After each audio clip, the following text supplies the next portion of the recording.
Hi soldiers. கொஞ்ச நாளைக்கு முன்னாடி AMDயோட 5000 சீரிஸ் ப்ராசஸ் வந்து லான்ச் ஆச்சு. அது உங்களுக்கே தெரியும். அது மட்டும் இல்லாமல் ரிலீஸ் ஆகும் போதே நான் அந்த லைவ் ஈவெண்ட்டை எக்ஸ்பிளைன் பண்ணி லைவாகவே பண்ணியிருந்தேன். அது மட்டும் இல்லாமல் AMD Ryzen 9 5950Xஐ ஃபர்ஸ்ட் டைம் தமிழ்நாட்டில் அன்பாக்ஸ் பண்ணியும் வீடியோ போட்டாச்சு. அதுக்கப்புறமா அதே ப்ராசஸர் வச்சு பிசியும் பில்ட் பண்ணி முடிச்சாச்சு. இவ்வளோ விஷயம் பண்ணியும் எனக்கு ஒரு டவுட் இன்னுமே இருக்கு. அது என்னன்னா ப்ரைஸ் வெர்சஸ் பர்ஃபார்மன்ஸ். இந்த AMD Ryzen 5000 சீரிஸ் ப்ராசஸர்லாம் அவங்க ப்ரைஸ் பண்ண ப்ரைஸிங்க்கு ஒர்த்தா? அதாவது பார்த்தீங்கன்னா AMD 5000 சீரிஸில் ரிலீஸ் ஆன 6 கோர் 12 த்ரெட் ப்ராசஸரான Ryzen 5 5600Xோட ப்ரைஸும் இதுக்கு முன்னாடி ரிலீஸ் ஆன Ryzen 7 3700Xோட ப்ரைஸும் கிட்டத்தட்ட சேம். பட் இப்போ ரிலீஸ் ஆன ப்ராசஸரோட கோர் கவுண்ட் 6 கோர் 12 த்ரெட், ஏற்கனவே இருக்க ப்ராசஸரோட core count 8 core 16 thread. But ரெண்டுத்தோட ப்ரைஸும் சேம் தான். அதே மாதிரி 5000 சீரிஸ் ரிலீஸ் ஆன Ryzen 7 5800Xோட ப்ரைஸும் ஏற்கனவே இருந்த 3900Xோட ப்ரைஸும் கிட்டத்தட்ட சேம். அதே மாதிரி கோர் கவுண்ட் என்னன்னு சொல்லிட்டு பார்த்தீங்கன்னா 5000 சீரிஸ்ல 8 கோர் 16 த்ரெட் தான். பட் 3000 சீரிஸ்ல நமக்கு 12 கோர் 24 த்ரெட் கிடைக்குது. அதே மாதிரி என்கிட்ட இருக்க இந்த 5900Xோட பிரைஸும் இந்த 3950Xோட பிரைஸும் கிட்டத்தட்ட சேம் தான். ஒரே ரேட்டுக்கு தான் இப்போ வித்துட்டு இருக்காங்க. பட் இதோட கோர் கவுண்ட் என்னன்னு சொல்லிட்டு பாத்தீங்கன்னா 16 கோர் 32 த்ரெட் இருக்கிறதுல மேக்ஸிமம் கோர் கவுண்ட் இருக்க கன்சூமர் கிரேட் ப்ராசஸர்னா அது இதுதான். அதே மாதிரி இதோட கோர் கவுண்ட் என்ன 12 கோர் 24 த்ரெட் தான். பட் ரெண்டுத்தோட பிரைஸும் சேம். இந்த 5000 சீரிஸ் ரிலீஸ் ஆகும்போது எல்லா ப்ராசஸரோட பிரைஸும் அதிகப்படுத்திட்டாங்க. காரணம் என்னன்னா இதோட சிங்கிள் கோர் பெர்ஃபார்மன்ஸ் அதிகமாக இருக்கும்ட்டு. ஸோ இந்த வீடியோவில் நம்ம என்ன பண்ண போறோம்னா இந்த 5900X இந்த 3950Xோட போட்டி போடுதா இல்லை இந்த ப்ராசஸர் இது கூட போட்டி போடுதா? ஸோ ரெண்டுத்துல எது பெருசுன்றதை இன்னைக்கு நாம அடிச்சு பார்க்க போறோம். ரொம்ப பேசாம வீடியோக்குள்ள போலாம். இது உங்க டெக் கூடான்ஸ். இப்படியே பேசிக்கிட்டே இருந்தா என்னடா அர்த்தம்? எது பெருசுன்னு அடிச்சு காட்டு.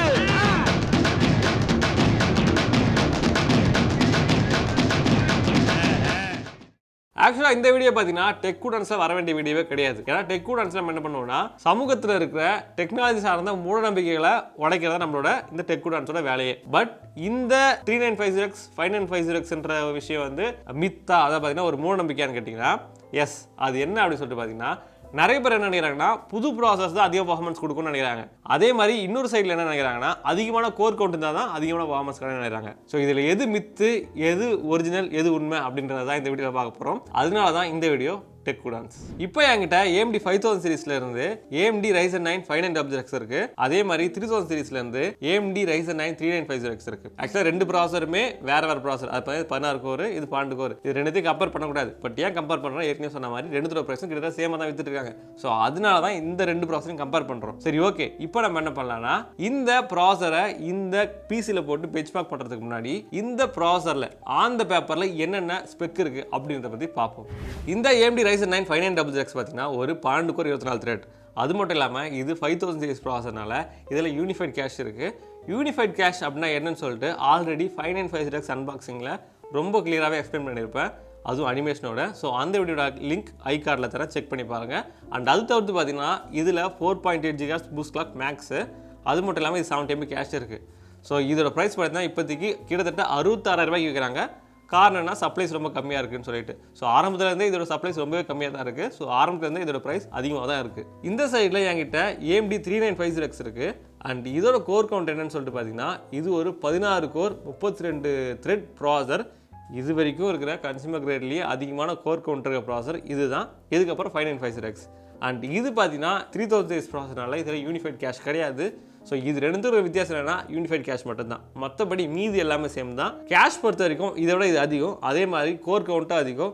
அண்ட் கிளாக் ஸ்பீடு இதை விட கம்மி. இது 4.8 GHz மேக்ஸ் பூஸ்ட், இது 4.6 GHz தான் மேக்ஸ் பூஸ்ட். ஸோ மற்றபடி வேறு பெரிய வித்தியாசங்கள் இல்லை. பட் ரெண்டுத்தோட ப்ரைஸும் கிட்டத்தட்ட ஒன்று. அதாவது பார்த்தீங்கன்னா இது 12 கோர், இது 16 கோர். ஸோ இந்த பேட்டில்ன்றது ஆப்டிமைஸ்டு 12 கோருக்கும் நான் ஆப்டிமைஸ்டு 16 கோருக்கும் இருக்கிற பேட்டில் தான். ஸோ இந்த பேட்டிலில் ஆப்டிமைஸ்டு 12 கோர் வின் பண்ணுதா இல்லை நான் ஆப்டிமைஸ்டு 16 கோர் வின் பண்ணுதா அப்படின்றத பார்த்து தெரிஞ்சுக்கலாம். ஸோ இப்போ நம்ம என்ன பண்ணலாம்னா இந்த ரெண்டு ப்ராசஸரையும் இந்த பிசியில் போட்டு பெஞ்ச்மார்க் பண்ணி என்ன பர்ஃபார்மன்ஸ் கிடைக்குதுன்றத பார்ப்போம். நாம இந்த ப்ராசஸரோட பெஞ்ச்மார்க்ஸ் என்னன்னு சொல்லிட்டு பார்க்கறதுக்கு முன்னாடி பெஞ்ச்மார்க்கு நம்ம யூஸ் பண்ண பிசியோட ஸ்பெக் என்ன அப்படின்றத பார்ப்போம். இதுக்கு நாம யூஸ் பண்ண மதர் போர்டு என்ன அப்படின்னு சொல்லிட்டு பார்த்தீங்கன்னா GB RS B550 Pro AC. இதில் பார்த்தீங்கன்னா 12+2 ஃபேஸ் ஆஃப் VRM இருக்கு. ரேம் பொறுத்த வரைக்கும் 2 16GB மொத்தம் 32GB 3200 MHz யூஸ் பண்ணியிருக்கோம். அப்புறம் ஒரு RTX 3070, இது ஒரு 8GB VRAM ஓட வர GB OC எடிஷன். அண்ட் கடைசியாக இதோட கூலர் 240mm டீப் கூலோட லிக்விட் கூலர்.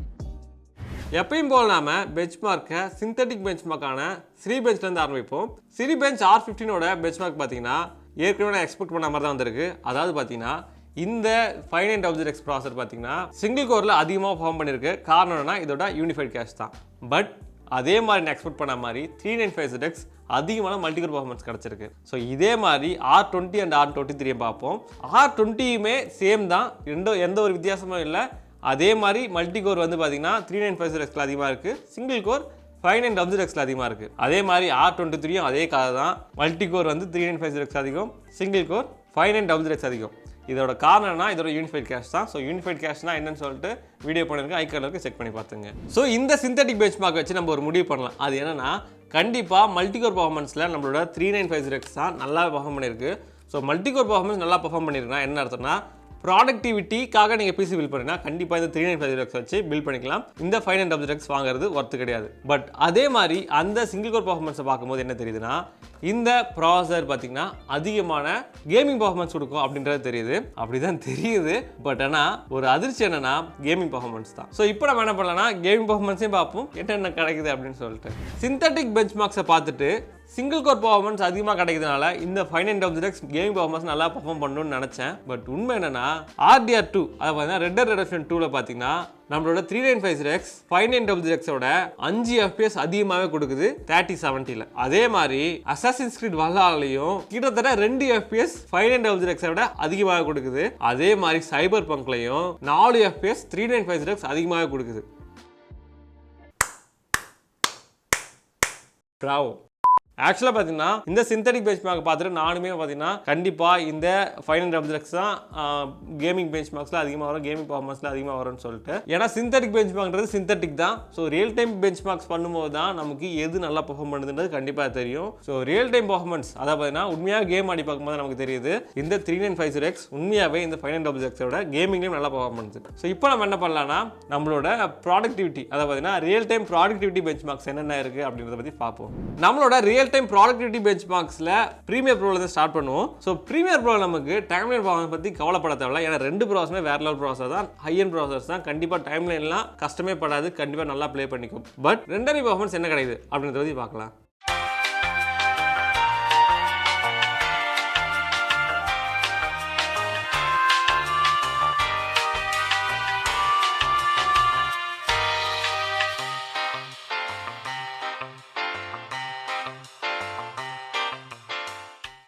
இங்கே பார்த்தீங்கன்னா நம்மளோட 395ZX 5900Xோட 12 செகண்ட்ஸ் முன்னாடியே நம்மளோட ரெண்டரை முடிச்சிருச்சு. ஸோ இதுவும் எக்ஸ்பெக்டட் தான், நான் இது ஏற்கனவே தெரியும். ஏன்னா சிந்தட்டிக் பெஞ்ச்மார்க்ஸுமே இதை தான் சொல்லிச்சு மல்டிகோர் பர்ஃபார்மன்ஸ் அதிகமாக இருக்குன்னு சொல்லிட்டு. இப்போ நம்ம பிளெண்டர் பற்றி பார்ப்போம். பிளெண்டர் நமக்கு நம்மளோட BMW சாம்பிளை எப்படி எவ்வளோ வேகமாக இந்த ரெண்டு ப்ராசரும் ரெண்டர் பண்ணி முடியுது அப்படின்றது பார்க்கலாம்.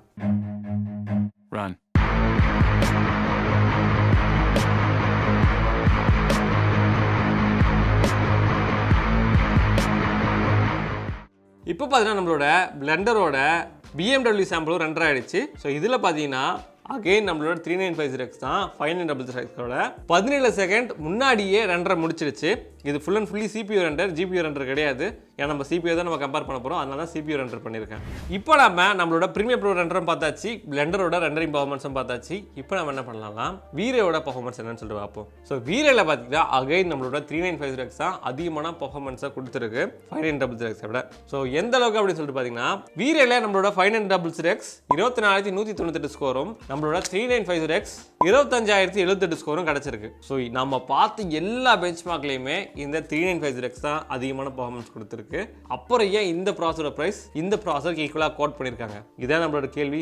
இப்போ நம்ம அதுக்கு போவோம். கிட்டத்தட்ட நம்மளோட வீடியோவோட எண்டிங்கே நம்ம வந்தாச்சு. ஸோ இந்த எண்டிங்கில் நமக்கு என்ன தெரியுது, இந்த பெஞ்ச்மார்க்கில் நமக்கு என்ன தெரியுது அப்படின்னு சொல்லிட்டு பார்த்தீங்கன்னா இந்த 395ZX தான் எல்லா ரியல் டைம் பெஞ்ச்மார்க்ஸ்லையுமே அதிகமான பர்ஃபார்மன்ஸ் கொடுக்குது, ஈவன் கேமிங்லையும். பட் ஏன் இந்த ப்ராசர் அதிகமான பிரைஸுக்கு கோட் பண்ணியிருக்காங்க, அதை பார்த்தீங்கன்னா இதோட பிரைஸ்க்கு ஈக்குவலா அப்படின்றத இப்போ பார்க்க போகிறோம். ஃபர்ஸ்ட் விஷயம் சப்ளைஸ். ஆக்சுவலாக பார்த்தீங்கன்னா இந்த ப்ராசர் வரும்போது இதோட பிரைஸ் கிட்டத்தட்ட 52,000 அந்த ரேஞ்ச் தான் இருந்தது. பட் சப்ளைஸ் கம்மியாக ஆக்சுவலாக பார்த்தா முன்னாடியே சப்ளைஸ் பெருசாக வரல, ரெண்டு ப்ராசர் ஒரு ப்ராசர் தான் சென்னைக்கு வந்துச்சு. அப்புறம் இன்னுமே டிமாண்ட் அதிகமாக சப்ளைஸ் கம்மியாக இருக்கிறதுனால இதோட பிரைஸை இப்போ AMDயே கிட்டத்தட்ட 60,000 ரூபாய்க்கு மேலே கிட்டத்தட்ட ஆவரேஜாக 66,000 ரூபாய்க்கு கோட் பண்ணியிருக்காங்க. ஸோ இப்போ நீங்கள் மார்க்கெட்டில் போய் இந்த ப்ராசர்ஸ் வாங்கணும்னு நினச்சிங்கன்னா இதோட பிரைஸும் சேம் தான், ரெண்டுமே 66,000 ரூபாய் ரேஞ்சில் தான் விற்குது. அண்ட் செகண்ட் ரீசன், AMD ஒரு மோனோபோலியா மாறிட்டு வராங்க. அதாவது பார்த்தீங்கன்னா இன்டெல் இதுக்கு முந்தின காலத்தில் என்ன பண்ணுவாங்கன்னா அவங்க மோனோபோலியா இருப்பாங்க. அதாவது பார்த்தீங்கன்னா யாருமே AMD ப்ராசஸ் வாங்க மாட்டாங்க. ஸோ அதனால இஷ்டத்துக்கு நம்ம வந்து இனோவேஷன்ஸ் எதுவுமே பண்ணாமல் கோர் கவுண்ட் இன்க்ரீஸ் பண்ணாமல் ப்ரைஸை மட்டும் அதிகப்படுத்தலாம் அப்படின்னு சொல்லிட்டு அதே ஃபார்முலாவை தான் இப்போ AMD கையில் எடுத்துருக்காங்க. அதாவது பார்த்தீங்கன்னா அவங்க யூனிஃபைட் கேஷ்ன்ற விஷயத்தை மட்டும் உள்ளே கொண்டு வந்துட்டு ப்ரைஸை ரொம்ப ரொம்ப ரொம்ப ரொம்ப அதிகமாக்கிட்டாங்க. இது உண்மையாக சொல்கிறேன், இது AMDக்கு நல்ல ஒரு விஷயமே கிடையாது. ஏன்னா AMD ப்ராசஸ் வாங்கிறதுக்கான காரணம் இதோட பர்ஃபார்மன்ஸ்லாம் கிடையாது, அதோட ப்ரைஸ் வெர்சஸ் பர்ஃபார்மன்ஸ் தான். இதோட வேல்யூ கம்மியாக இருக்கிறதுனால தான், ரேட்டு கம்மியாக கொடுத்தாலே அதிகமாக பர்ஃபார்மன்ஸ் கிடைக்குதுன்றனால தான் இந்த ப்ராசஸ் வாங்குறோம். இன்கேஸ் இன்டெல் ப்ராசரே அகைன் ரேட்டு கம்மியாக இருந்து நல்ல பர்ஃபார்மன்ஸ் கொடுத்துச்சுன்னா நாம AMD ப்ராசஸ் வாங்க போகிறோம். ஸோ இதை AMD அஃபிஷியல்ஸ் மனசில் வச்சுக்கணும். எப்பயுமே AMD அடுத்த இன்டெல்லாம் மாறக்கூடாது. அதை பார்த்தீங்கன்னா அதிக ப்ரைஸ் வச்சு கன்சியூமர்ஸை பாய்ஸை ஏமாற்றக்கூடாது. ஓகே சோல்ஜர்ஸ், இந்த வீடியோட கன்க்ளூஷனுக்கே வந்தாச்சு. நாம இந்த வீடியோவில் பஸ் பண்ண போகிறதா சொன்ன மித் என்ன அப்படின்னு சொல்லிட்டு பார்த்தீங்கன்னா, ஃபர்ஸ்ட் ஒன், புது ப்ராசஸ் தான் அதிகமான பர்ஃபார்மன்ஸ் கொடுக்கும் அப்படின்ற ஒரு விஷயம். அது கண்டிப்பாக இல்லை, பழைய ப்ராசஸர்ஸுமே நல்லா பர்ஃபார்மன்ஸ் கொடுக்கும். ரெண்டாவது மித், அதாவது பார்த்தீங்கன்னா அதிகமாக கோர் கவுண்ட்டுக்கு ப்ராசஸர் தான் அதிகம் பெர்ஃபார்ம் பண்ணுமா அப்படின்றது. அதுவுமே கண்டிப்பாக அப்படி கிடையாது. ஏன்னா நீங்கள் AMDயோட Ryzen 7 1700X ப்ராசரை, அதை பார்த்தீங்கன்னா 8 கோர் 16 கோர் த்ரெட் ப்ராசரை நீங்கள் AMD Ryzen 5 5600 கம்பேர் பண்ணிங்கன்னா, அதை பார்த்தீங்கன்னா 5600X கம்பேர் பண்ணிங்கன்னா கண்டிப்பாக 5600X தான் அதிகம் பெர்ஃபார்ம் பண்ணும், ஈவன் கோர் கவுண்ட் கம்மியாக இருந்தாலுமே. அதாவது பார்த்தீங்கன்னா எந்த ஒரு ப்ராசருமே அதோட கோர் கவுண்ட் அதோட கிளாக் ஸ்பீடை வச்சு மட்டும் நீங்கள் கணக்கு போடாமல் அதோட ரியல் டைம் பெஞ்ச்மார்க்ஸ் என்ன அப்படின்றத பார்த்துட்டு தான் அந்த ப்ராசர் ஒர்த்தா அது நல்லா பெர்ஃபார்ம் பண்ணுது அப்படின்றத முடிவு பண்ண முடியும். ஆன் பேப்பரில் நிறைய விஷயங்கள் இருக்கலாம், கோர் கவுண்ட் அதிகமாக இருக்கலாம், யூனிஃபைட் கேஷ் இருக்கலாம், என்ன ஒன்றா இருக்கலாம். பட் ரியல் டைம் பர்ஃபார்மன்ஸ் என்னன்னு பார்க்காம அந்த ப்ராசர் நல்ல ப்ராசராக அதிகம் பர்ஃபார்ம் பண்ணுமான்னு சொல்லவே முடியாது. இதுதான் ஃபேக்ட். அண்ட் உங்களுக்கு இன்னமும் இந்த மித்லாம் இருந்தால் கண்டிப்பாக அதெல்லாம் அழிச்சிருங்க, அந்த மூட நம்பிக்கையை அடித்து உடச்சிருங்க.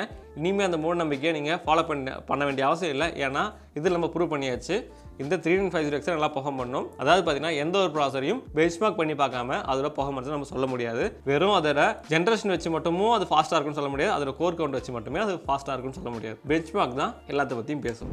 ஓகே சோல்ஜர்ஸ், இந்த வீடியோ உங்களுக்கு ரொம்ப பிடிச்சிருன்னு நினைக்கிறேன், புரிஞ்சிருன்னு நினைக்கிறேன். ஸோ இந்த வீடியோவை உங்களோட ஃப்ரெண்ட்ஸ் கிட்ட ஷேர் பண்ணுங்க. ஏன்னா இந்த மாதிரி விஷயங்கள்லாம் நம்ம பண்ணுறது ரொம்ப கஷ்டப்படுறோம். ஏன்னா எதுவுமே இது ஸ்பான்சர்ட் கிடையாது, எல்லாமே நம்மளோட சப்ஸ்கிரைபரோட பிசிஸ் தான். ஸோ இந்த பிசியுமே பார்த்தீங்கன்னா நம்மளோட சப்ஸ்கிரைபர் சரவணனோடது.